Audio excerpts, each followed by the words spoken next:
'Tis the season of Premier League footy. Arsenal are about to make their return. Today we'll get the latest on their potential move for Joao Felix, get an update on Rafael Leao, find out what's been said by AC Milan's Rafael Leao, and discuss how Mikel Arteta could line up in our Boxing Day return against West Ham United.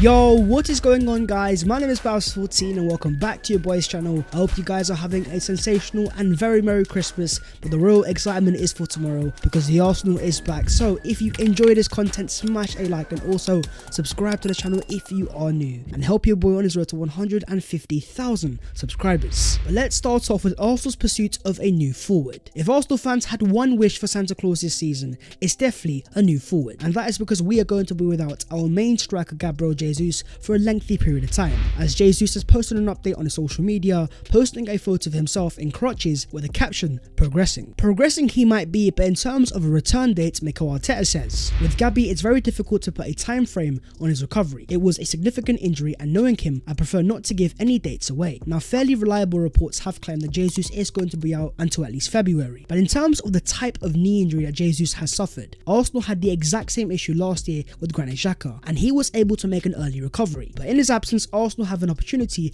to dip their hands into the transfer market, and Mikel Arteta says that we are going to be active, and active means always looking to strengthen the team. This squad still doesn't have the luxury of not maximising every single window, and we have to do that because it's really important. But in terms of the main position that they are prioritising, as reported by Simon Collins, Arteta is prioritising a new wide forward, and Arsenal are in talks with Shakhtar over a deal for Rafael Leao. They also want to sign a left-sided centre-back and a midfielder in the summer, but they could be tempted to accelerate those plans as they target their first title since 2003-04. Despite the absence of our main centre forward, Arsenal are not deviating from their plans. They want to sign a wide forward and they trust upon Eddie Nketiah, and if not, they can maybe seek for a more creative solution with the likes of Gabriel Martinelli and maybe even Emil Smith-Rowe touted as potential centre forward options. Instead, Arsenal are targeting a wide forward, and their main target is definitely Rafael Leao, currently playing for Shakhtar in Ukraine. Their vice sporting director has been speaking, saying today Mudryk has received a message that he needs to be present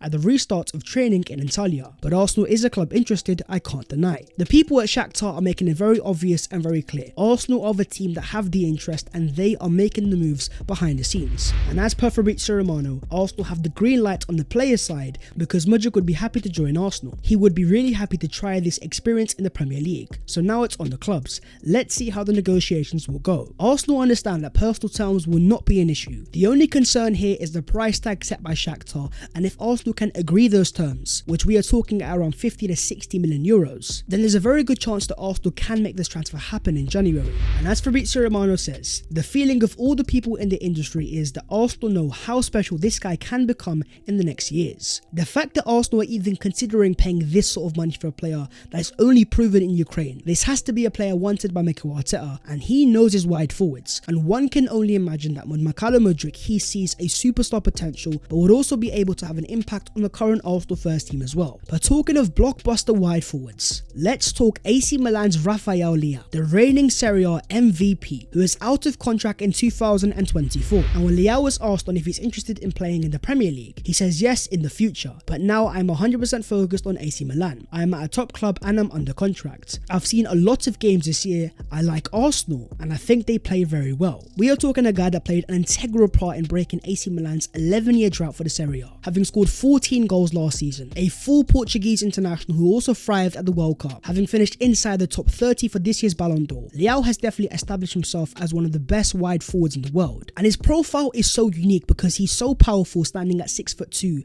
yet so fast and so nimble. I was lucky enough to see him play live in the Milan derby this year and he was explosive. This would not just be a project signing, he would also be a level raiser, and under the coaching of Mikel Arteta, the potential of a Rafael Leao is definitely off the charts. A host of top Premier League clubs, the likes of Chelsea, Liverpool, Man United, all have interest. And of course, when you've got a player of this caliber, you're also going to have to fight Real Madrid. But keeping it on the forwards, let's talk Joao Felix, who's had enough of Diego Simeone and wants to leave Atletico Madrid this January. According to an exclusive from Alexis Bernard, the Joao Felix negotiations are at a close, and it's between Arsenal and Manchester United. Now, the source itself has definitely definitely improved in the last year, but as Arsenal fans, we have to take this with a pinch of salt, because this is the exact same source that previously claimed that Arsenal had agreed a deal to sign Houssem Aouar. But that being said, in terms of a more reliable source, Fabrizio Romano confirms that it's true. Arsenal have had conversations with the agent of Joao Felix, Jorge Mendes, but it depends on the conditions of the deal, because if it's more than 100 million euros, I think it's going to be difficult. So Arsenal have open talks with the agent of Joao Felix. That means that there's definitely an interest there.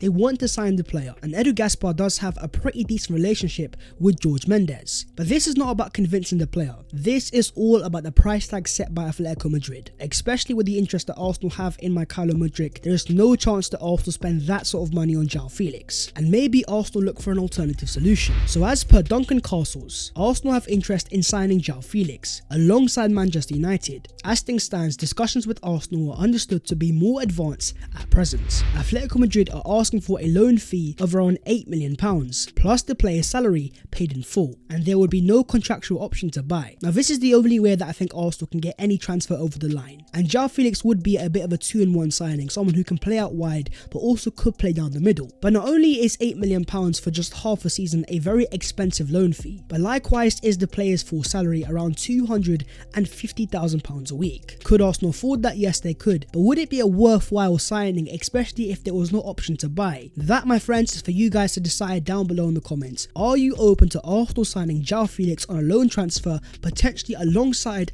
a Mykhailo Mudryk? But moving on to Arsenal's Premier League return. That is right, my friends, after over a month of waiting, a spectacular World Cup, the Arsenal is back in action. Boxing Day footy at the Emirates Stadium under the lights against West Ham United. And for the guys that need a reminder, Arsenal go into this game first in the table with 37 points, 5 points clear of second place Man City, up against a David Moyes West Ham sat 16th in the Premier League and having lost the last 2 games in a row before the break, up against an Arsenal team that is unbeaten in the Premier League since September, having also won every single league game at the Emirates this season. Arsenal are definitely the favourites, and West Ham have been struggling, 17th in terms of goals scored, without a clean sheet in their last 6 games. As David Moyes says on facing Arsenal, I think the best time to face Arsenal was about 3 years ago, and since Mikel has come in, he has done a brilliant job. They've gone against the grain a bit, and they have built a very good team. David Moyes is right, Arsenal are a very good team, and the league table speaks for itself, but so do the underlying numbers. The XG for, the XG against, the XG goal difference, the field tilt, and the second highest defensive line in the Premier League. Before the World Cup break, Arsenal will most certainly go on toe-to-toe with Man City. The real challenge is now going to be, can Arsenal replicate that post-World Cup? Well, let's talk team news, and starting off with the opponents. As David Moyes says, Mikel Antonio and Gianluca Scamacca are both doubts for the Boxing Day game, and West Ham could also be without the likes of Maxwell Cornet, Kurt Zouma, and their Moroccan superstar Nath Odegaard.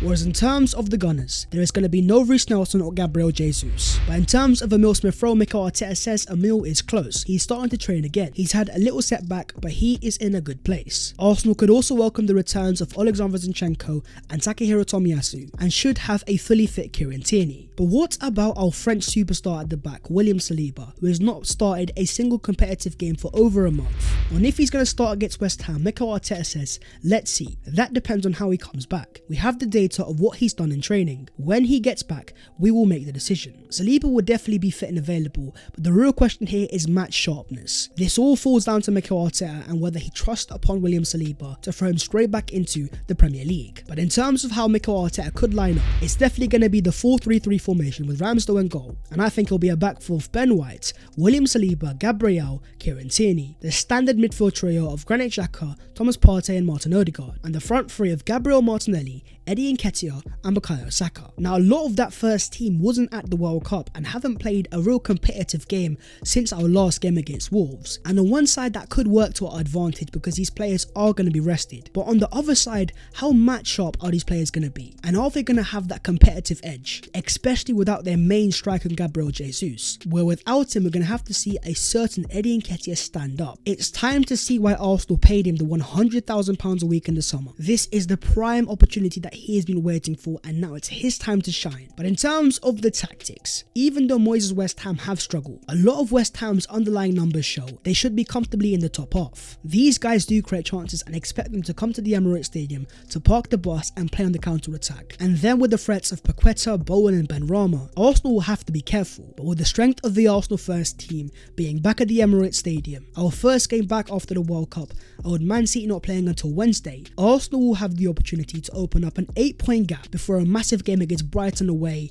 Newcastle at home and Spurs away. As always, this is going to be a gargantuan game, so my friends, talk to me down below in the comments. How excited are you guys for Arsenal's return? And most importantly, let me know your match day predictions. But moving on to the other Arsenal news today, and starting off with the future of an Arsenal star boy that has been thriving down there in the Championship, and that of course is Charlie Patino, who's out of contract at the end of the season. But as confirmed by Fabrizio Romano and first by Charles Watts, Arsenal have triggered their option to extend Charlie Patino's contract, and it will now be valid until June 2025. His salary will stay the same, and negotiations with his agents will now take place in the next months to discuss a longer term contract. Patino is currently on loan down there for Blackpool in the Championship, where he has started 14 games and is gaining vital experience. His potential to play in a midfield three for Mikel Arteta is definitely massive, and many people behind the scenes at Hill End see Charlie Patino as the next player to break through into the Arsenal first team. And even though he's English born, it's not a surprise to hear that he's also got Spanish heritage, because he shares so many attributes of your typical Spanish midfielder. His future under Mikel Arteta is definitely very bright, and going into next season, there could be a possibility of Patino being involved in the Arsenal first team. And when you're talking of the future, you have to talk about William Saliba,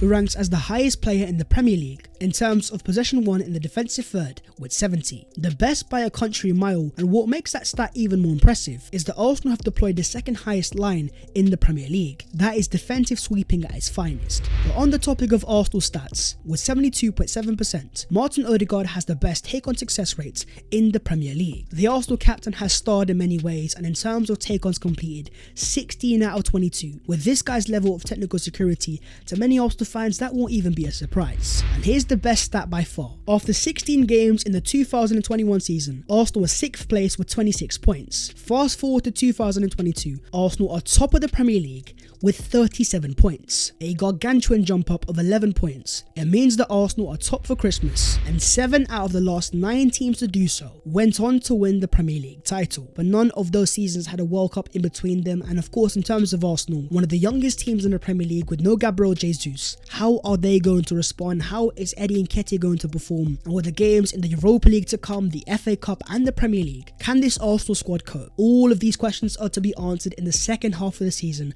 but the first focus is at the Emirates Stadium, Boxing Day, West Ham United. Let's go out there and let's collect all 3 points. But that is the video there and there, so hopefully you guys have enjoyed. If you have, don't forget to smash a like and also subscribe to the channel if you are new. If you want to follow your boy on all of his social medias, then the links are down below in the description. But that is all of today's latest Arsenal news, and all I want for Christmas is 3 points at the Emirates Stadium on Boxing Day against West Ham. Arsenal, it's over to you. I will see you next time. Take care of yourselves, and in a bit.